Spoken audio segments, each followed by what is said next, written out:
Novel Bamukmin, pemerintah takkan tegakkan khilafah, jangan mimpi deh. Ditulis oleh Syardi dari sibar.com. Sebelum kita lanjut, jangan lupa subscribe dan nyalakan loncengnya agar Anda menjadi yang pertama mendapatkan informasi dari jurnal terupdate. Khilafah tidak diperbolehkan berdiri di negara ini. Buktinya HTI dibubarkan dan dijadikan sebagai organisasi terlarang karena terbukti ingin mendirikan negara khilafah. Novel Bamukmin menyebut berdirinya khilafah di Republik ini menjadi wewenang pemerintah Republik Indonesia. Penerapan khilafah adalah kewenangan dari pemerintah Indonesia.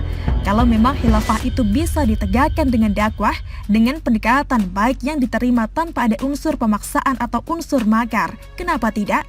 Kata Novel. Bukan tidak mungkin nanti rezim ini runtuh tidak berkuasa.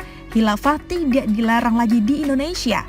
Dia mengkhawatirkan saat ini terdapat pihak-pihak dengan sengaja mengondisikan khilafah sebagai pembusukan ajaran Islam yang nantinya dia tengarai syariat Islam pun akan mengalami hal serupa. Cuman kan memang dikondisikan khilafah sedemikian untuk pembusukan dari ajaran-ajaran Islam. Kalau khilafah nanti dibusukan, maka tidak mungkin syariat Islam akan dibusukan. Unsur-unsur yang lain pun akan dibusukan, katanya. Lalu dia menduga kuat pembahasan RUU HIP tak ayal adalah agenda komunis dengan upaya meniadakan Pancasila dan melemahkan ajaran Islam.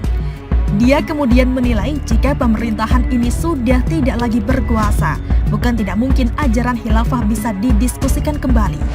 RUU HIP mereka tegakkan komunis, mau mereka terima kembali. Ini sejarah berulang. Yang pertama adalah khilafah yang mereka hancurkan sedemikian rupa. Mereka fitnah untuk kepentingan mereka karena mereka lagi berkuasa. Bukan tidak mungkin nanti rezim ini runtuh tidak berkuasa, khilafah tidak dilarang lagi di Indonesia, kata Novel Bamukmin. Pernyataan Novel Bamukmin ini adalah alarm kalau khilafah adalah impian kelompok sebelah yang masih belum bisa diwujudkan.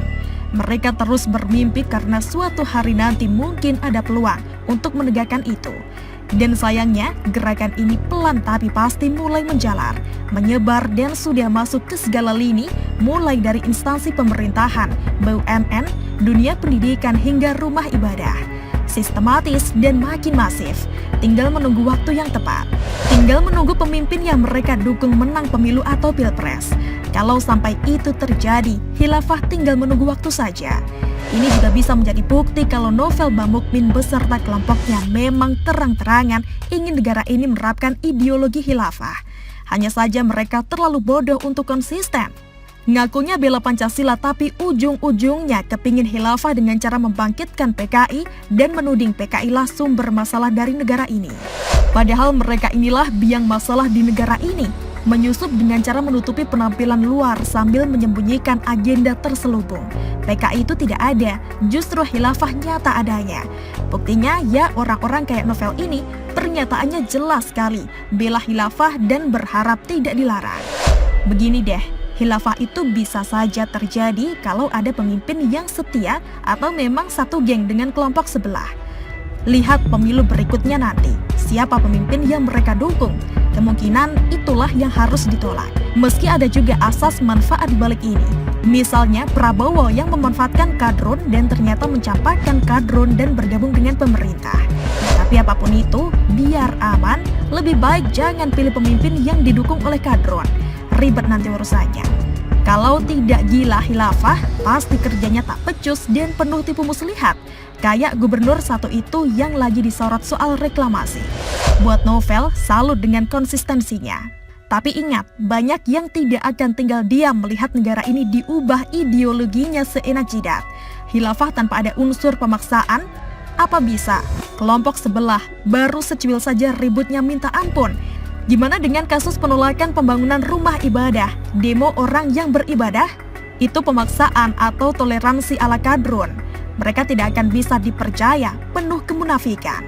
Negara ini dari dulu berdiri di atas keberagaman suku, agama, dan budaya.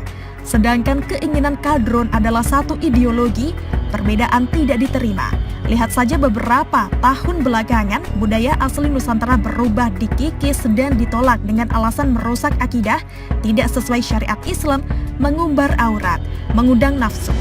Mereka menolak dengan cara demo yang kadang berakhir ricuh. meresahkan. Apakah rela negara ini diatur oleh gerombolan mengerikan seperti mereka? Bioskop aja kadang didemo, tak boleh buka dengan alasan maksiat. Gila benar, sorry deh, kita tak mau jadi katak dalam tempurung. Bagaimana menurut Anda? Silahkan tulis komentar di kolom komentar. Jangan lupa untuk like, subscribe, dan share. Argana pamit, wassalamualaikum warahmatullahi wabarakatuh. Sampai jumpa.